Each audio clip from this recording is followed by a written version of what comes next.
মাত্র 8টি ভোট কেন্দ্র। তো এই 8টি ভোট কেন্দ্র আপনারা জানেন যে আমাদের প্রায় 40,000 ভোটার। যদি একজন প্রায় 41টি ভোট দিতে হবে, সেন্ট্রাল এবং হল সংসদ মিলিয়ে, ডাকসু এবং হল সংসদ মিলিয়ে প্রায় 41টি ভোট দিতে হবে।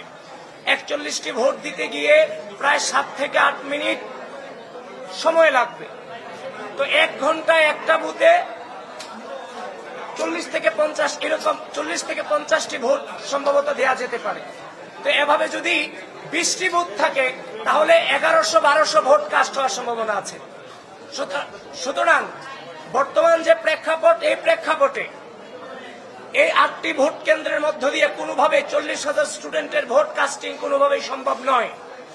যদি ভোট কেন্দ্র না বাড়ানো হয় তাহলে 2019 সালে ডাকসু নির্বাচনে যেমন ভাবে অনাবাসিক স্টুডেন্টরা বাইরে এসে দাঁড়িয়েছিল, হেডলাইন তৈরি করা হয়েছিল, ভিতরে ছাত্রলীগ দাঁড়িয়েছিল, বাহিরে অনাবাসিক স্টুডেন্টরা দাঁড়িয়েছিল, পরবর্তীতে ঢুকতে পারেনি।